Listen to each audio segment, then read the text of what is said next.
Second Life just launched a browser version, but plot twist, you have to pay for it. Is Firestorm Zero a game changer or just another subscription nobody asked for?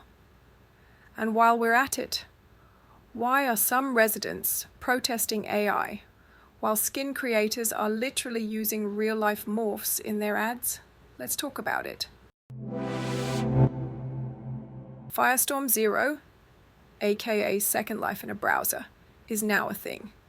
This means you can log into SL without needing a gaming PC, which has been a barrier for a lot of people. Good news? Absolutely, but you have to pay for it. Now I get it. Linden Lab isn't a charity. Running a service like this costs money, and we live in an era where everything is a subscription. Your music, your TV, your coffee, if you're fancy enough, for a membership-based cafe, yes, those exist. So Second Life's browser access having a price tag? Not shocking. Firestorm streaming, a cool feature, but who's actually going to pay for it? That's the real question. If you already have a decent PC, you probably won't bother. But what if you don't? What if your laptop wheezes like an asthmatic hamster every time you log in? Or what if you're someone like my partner Taja, who only gets to log in once a week, and it takes 30 minutes just to load a HUD? For those people, $1 for 5 hours might be a no-brainer, a way to actually enjoy Second Life instead of watching the loading screen like it's some kind of performance art piece. But if you're on a budget, things get trickier. Would you rather spend that 250 lindens on streaming Second Life or a new hair at Truth? Tough call, honestly. Some people are dedicated enough to pay for smoother access, but others, they'll just save that cash and deal with the lag. Philip Rosedale suggested that as technology improves, streaming costs might drop, but that's a big if. Right now, it costs real money to use this service, and people are not thrilled about it. And it's not just about whether people can afford it. It's about what they'll choose to spend their money on. Casual users? 250 lindens for 5 hours might be fine, especially if you only log in a couple of times a week. Hardcore users? If you're in SL 20 plus hours a week, that cost adds up fast. At that point, wouldn't it make more sense to just save up for a better PC? This is why people aren't impressed. Second Life residents are already paying for land, shopping events, premium memberships, uploads and subscriptions to in-world services. Adding another cost just to log in? It's not surprising people are pushing back. At the same time, if this brings in more people, it could balance out. Maybe each user spends less individually, but if there are more people overall, it could still boost the in-world economy. Power in numbers. But again, that's a stretch. Right now, people just see another cost. The reality is, this is a choice. You don't have to use Firestorm streaming. If it works for your situation, great. If not, keep using your regular viewer.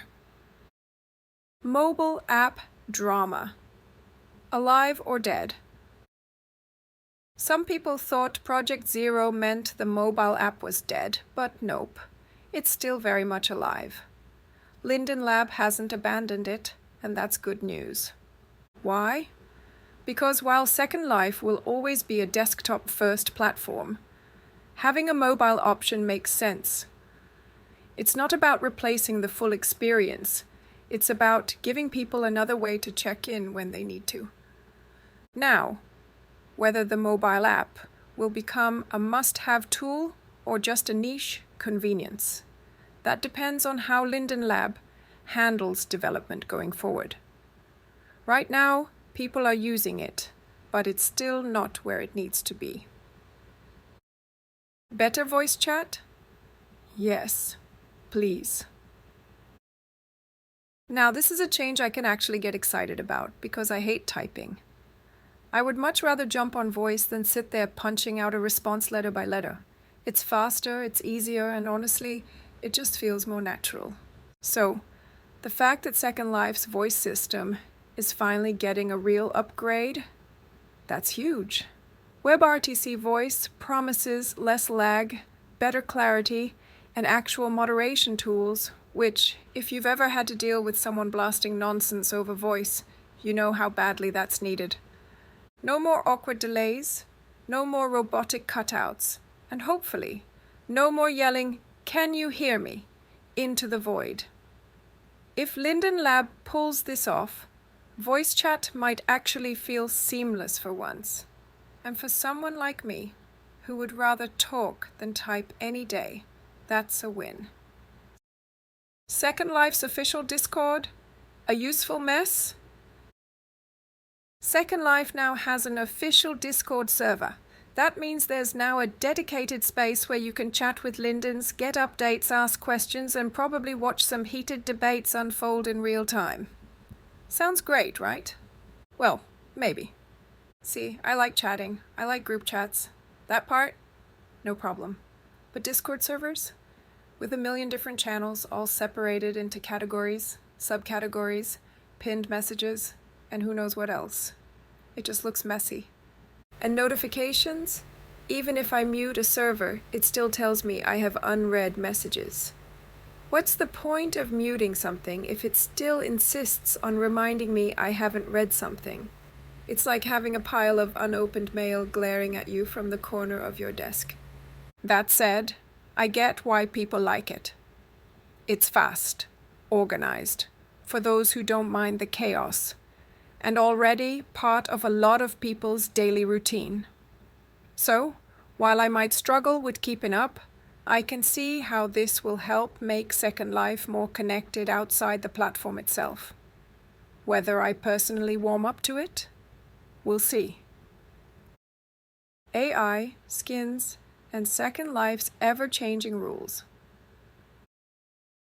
After the whole A/B testing fiasco, Linden Lab quietly updated all their terms of service across social media, now allowing them to use resident content for marketing and promotions. They're also encouraging residents to post in the official groups, which probably means they'll be using community-created content a lot more in their advertising. And that raises an interesting question.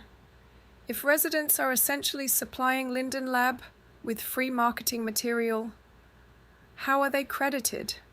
How do they even know their content has been used? While exposure can be valuable, without transparency, creators might not even realize their work is being leveraged for Second Life's promotion. This is something worth discussing because residents already contribute so much to this platform. Shouldn't they at least know when their content is featured and maybe even get a little something in return? At the recent roundtable, several residents showed up with No to AI signs, voicing their concerns about its impact on Second Life. Philip Rosedale acknowledged the growing debate and promised to organize a dedicated meeting solely about AI, as it's a complex issue with different levels of concern. AI is a hot topic now, and it will likely remain one for years. Linden Lab won't be able to please everyone, but they could start by addressing the most obvious issue, skin creators, and their Photoshop and AI-enhanced advertisements. To me, it's ironic that AI usage is being questioned when skin creators openly use real-life morphed images to market their products, making them look nothing like their actual in-world versions. How can Linden Lab push Second Life as a top-tier platform for digital art if some of its most visible products are edited to the point where they don't reflect the actual user experience? If Second Life is serious about showcasing its creator economy, they need to start regulating misleading advertising, beginning with skin creators who rely on enhancements that make in-world representations irrelevant. This is where Linden Lab needs to take action. AI in Second Life will continue to be a hot topic, but skins and other major avatar products should be held to a higher standard. If it's for Second Life, then it should look like it belongs in Second Life. No real-life photography, no AI-enhanced trickery, just the actual in-world product.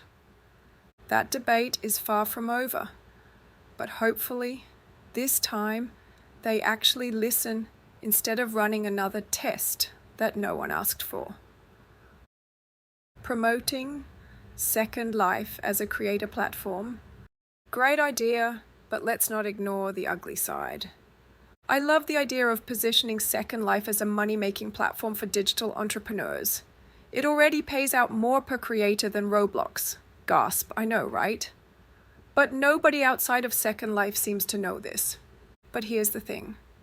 Second Life's creator economy isn't perfect. Remember Hivid? People were paying for stolen movies inside Second Life. And what about shopping events? Some are great, but some are just money grabs. Watch this video. They charge creators a fortune to participate and promise riches that don't always come. So sure, let's promote Second Life's economy, but let's also talk about the risks. Copyright laws still apply. No, you can't sell items with a Nike logo just because Nike isn't in Second Life. You can't DJ with your Spotify playlist and take tips. That's called illegal streaming, not a side hustle. Not every shopping event is worth the price. Some make more money off creators than creators make selling items. Instead of sweeping these issues under the rug, Linden Lab should be educating new creators on the legalities and risks of making money in Second Life. Because being able to use your creative skills to make a profit is amazing. Second Life is one of the few virtual platforms where you can actually turn creativity into income. But a lot of people have never been self-employed in real life. They don't know what it means to run a business. And because this is a virtual world, there's this attitude of, nobody will know, or it's just pixels when it comes to legal and ethical issues. I have personally approached Linden Lab leadership with ideas on how to support and educate creators. But guess what? Radio silence. And now, suddenly, they want to tell the whole world what a great platform Second Life is for creators? Well, how about making sure it's actually set up to protect them first? Final thoughts. Cautious optimism. Some of these updates could be game changers, but whether they actually work for the community is another story. Firestorm Zero is promising, but will people be willing to pay for it? The mobile app is still evolving. AI is going to be an ongoing debate, and Second Life as a creator platform has incredible potential, but only if the right issues are addressed. At the end of the day, it's all about execution. Let's see if Linden Lab follows through, or if this all just ends up being another round of big ideas with no real impact. Now, I want to hear from you. Would you pay for Firestorm Zero? Or does the idea of another subscription turn you off? Do you think Linden Lab is doing enough to support Second Life creators? Or are they benefiting too much from community-driven content without giving back? And where do you stand on the AI debate? Necessary evolution or something that needs stricter regulation? Drop your thoughts in the comments and let's keep the conversation going. This is Priska Newell from Second Life Spectrum. Until next time, may your voice chat not lag, your shopping events not leave your Pixel wallet empty, and your Discord notifications finally learn to take a hint.